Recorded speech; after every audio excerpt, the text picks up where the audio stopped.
O Deus desta era cegou o entendimento dos descrentes, para que não vejam a luz do Evangelho da glória de Cristo, que é a imagem de Deus. Por essa razão, torno a lembrá-lo de que mantenha viva a chama do dom de Deus, que está em você, mediante a imposição das minhas mãos. Pois Deus não nos deu espírito de covardia, mas de poder, de amor e de equilíbrio. Todos vocês são filhos de Deus mediante a fé em Cristo Jesus, pois os que em Cristo foram batizados, de Cristo se revestiram. Não há judeu nem grego, escravo nem livre, homem nem mulher, pois todos são um em Cristo Jesus. E a paz de Deus, que excede todo o entendimento, guardará o coração e a mente de vocês em Cristo Jesus. Portanto, se alguém está em Cristo, é nova criação. As coisas antigas já passaram, eis que surgiram coisas novas. Entrem pela porta estreita, pois larga é a porta e amplo o caminho que leva à perdição, e são muitos os que entram por ela.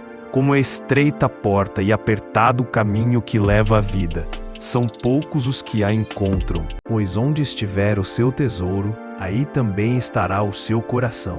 E disse-lhes: vão pelo mundo todo e preguem o Evangelho a todas as pessoas. Lancem sobre ele toda a sua ansiedade, porque ele tem cuidado de vocês. Disse-lhes: eu sou a ressurreição e a vida. Aquele que crê em mim, ainda que morra, viverá. E quem vive e crê em mim, não morrerá eternamente. Você crê nisso? Pois nada é impossível para Deus. Alegrem-se na esperança, sejam pacientes na tribulação, perseverem na oração. Mas aqueles que esperam no Senhor renovam as suas forças. Voam alto como águias, correm e não ficam exaustos, andam e não se cansam. E conhecerão a verdade, e a verdade os libertará. Como dizem as Escrituras Sagradas, rios de água viva vão jorrar do coração de quem crê em mim.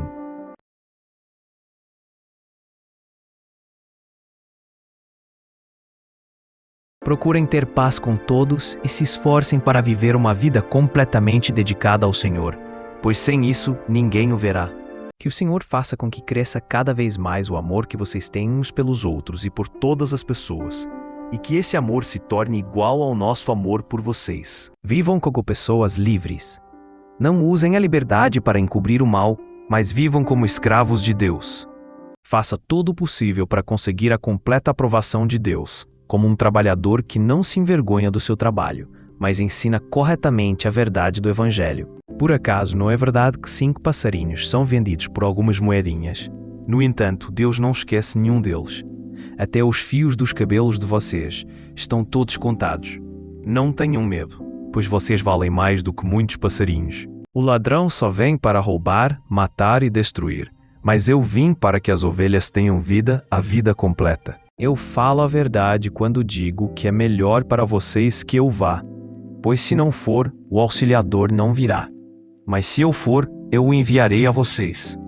E o que o próprio Cristo prometeu dar a todos nós foi isto, a vida eterna. As invejas, as bebedeiras, as farras e outras coisas parecidas com essas. Repito o que já disse, os que fazem essas coisas não receberão o reino de Deus, a humildade e o domínio próprio.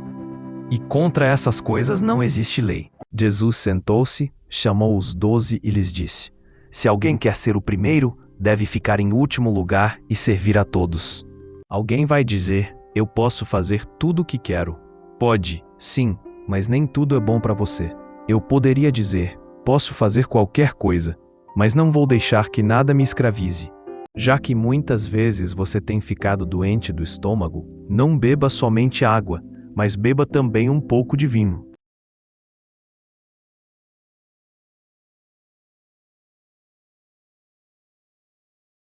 Nunca esquecerei os teus ensinamentos, pois é por meio deles que tens conservado a minha vida. Mas eu não dou valor à minha própria vida. O importante é que eu complete a minha missão e termine o trabalho que o Senhor Jesus me deu para fazer. E a missão é esta: anunciar a boa notícia da graça de Deus. Vocês, autoridades, gritem. Vocês que guiam o rebanho do meu povo, gritem bem alto. Chorem e rolem no pó. Chegou a hora de vocês serem mortos. Vocês cairão mortos como se fossem carneiros escolhidos. Que ninguém engane a si mesmo. Se algum de vocês pensa que é sábio conforme a sabedoria humana, então precisa se tornar louco para ser, de fato, sábio. Os velhos são sábios, pois a idade traz a compreensão. No entanto, Deus é sábio e poderoso. Ele tem inteligência e entendimento.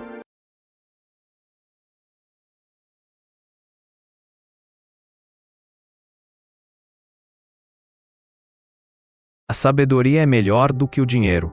A vantagem da sabedoria é que ela conserva a vida da gente. Confie no Senhor de todo o coração e não se apoie na sua própria inteligência. Lembre de Deus em tudo o que fizer, e Ele lhe mostrará o caminho certo.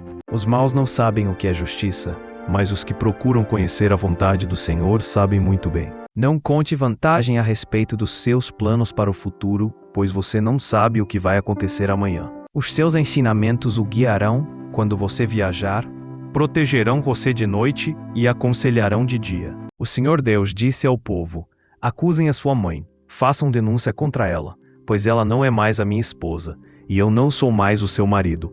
Peçam que ela pare de cometer adultério e que mande embora os seus amantes. Ele, o seu protetor, está sempre alerta e não deixará que você caia. É melhor morar no fundo do quintal do que dentro de casa com uma mulher briguenta. Procurem a ajuda do Senhor, estejam sempre na sua presença.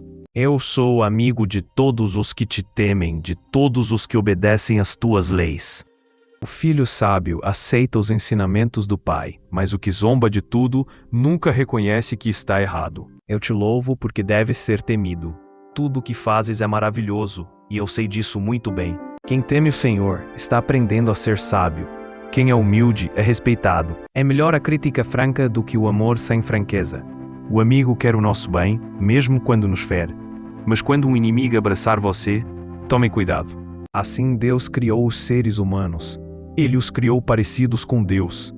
Ele os criou homem e mulher e os abençoou, dizendo: tenham muitos e muitos filhos, espalhem-se por toda a terra e a dominem. E tenham poder sobre os peixes do mar, sobre as aves que voam no ar e sobre os animais que se arrastam pelo chão. Eles dizem coisas sábias e sempre falam o que é direito e certo. No dia do julgamento, as riquezas não adiantam nada, mas a honestidade livra da morte. Fala com sabedoria e delicadeza. Confie em Deus, o Senhor, e faça o bem, e assim more com toda a segurança na terra prometida. Cantem louvor a Deus, o Senhor, vocês, o seu povo fiel. Lembrem do que o Santo Deus tem feito e lhe deem graças. A sua ira dura só um momento, mas a sua bondade é para a vida toda. O choro pode durar a noite inteira, mas de manhã vem a alegria. Como são felizes aqueles que tu escolhes, aqueles que trazes para viverem no teu templo. Nós ficaremos contentes com as coisas boas da tua casa, com as bênçãos do teu santo templo. Quando estou com medo, eu confio em ti, ó Deus Todo-Poderoso. O irmão que é pobre deve ficar contente quando Deus faz com que melhore de vida. E quem é rico deve sentir o mesmo quando Deus faz com que piore de vida. Pois quem é rico desaparecerá como a flor da erva do campo. A minha salvação e a minha honra dependem de Deus. Ele é a minha rocha poderosa e o meu abrigo. Que essa perseverança seja perfeita a fim de que vocês sejam maduros e corretos, não falhando em nada. Acorde, meu coração. Minha harpa e minha lira acordem. Eu acordarei o sol. Isso pode parecer impossível aos que voltaram do cativeiro na Babilônia, mas não é impossível para mim, o Senhor Todo-Poderoso. O Senhor Deus diz: eu, o Senhor, sou o Deus de vocês desde que os tirei do Egito. Eu sou o único Deus que vocês conhecem, o único Deus que os salvou. Mas o Senhor é rei para sempre. Sentado no seu trono, ele faz os seus julgamentos. Quando ouvi isso, eu me sentei e chorei. Durante alguns dias, eu fiquei chorando e não comi nada. E fiz a Deus esta oração: nessa noite eu passarei pela terra do Egito e matarei todos os primeiros filhos, tanto das pessoas como dos animais, e castigarei todos os deuses do Egito. Eu sou o Senhor. Ó Senhor Deus, lavo as mãos para mostrar que estou inocente. Anda em volta do teu altar junto com os que te adoram, cantando um hino de gratidão e falando das tuas obras maravilhosas. O meu coração está cheio de medo, e o pavor da morte cai sobre mim. Sinto um medo terrível e estou tremendo, o pavor tomou conta de mim. Um bando de marginais está me cercando, eles avançam contra mim como cachorros e rasgam as minhas mãos e os meus pés. Todos os meus ossos podem ser contados. Os meus inimigos me olham e gostam do que veem. Eles repartem entre si as minhas roupas e fazem sorteio da minha túnica. Por que me salvaste da morte? Não deixaste que eu fosse derrotado? Assim, ó Deus, eu ando na tua presença, eu ando na luz da vida. Por isso, nos momentos de angústia, todos os que são fiéis a ti devem orar. Assim, quando as grandes ondas de sofrimento vierem, não chegarão até eles. Você fez do Senhor Deus o seu protetor e do Altíssimo o seu defensor. Por isso, nenhum desastre acontecerá e a violência não chegará perto da sua casa. No sofrimento, eu fui consolado porque a tua promessa me deu vida. Vocês, porém, não vivem como manda a natureza humana, mas como o Espírito de Deus quer. Se é que o Espírito de Deus vive realmente em vocês. Quem não tem o Espírito de Cristo não pertence a Ele. Não abandone a lealdade e a fidelidade. Guarde-as sempre bem gravadas no coração. Se você fizer isso, agradará tanto a Deus como aos seres humanos. Esperei com paciência pela ajuda de Deus, o Senhor. Ele me escutou e ouviu o meu pedido de socorro. Adorem o Senhor com alegria e venham cantando até a sua presença. Mas os que busquem abrigo em ti ficarão contentes e sempre cantarão de alegria porque tu os defendes. Os que te amam encontram a felicidade em ti. A testemunha verdadeira não mente, mas a falsa diz muitas mentiras.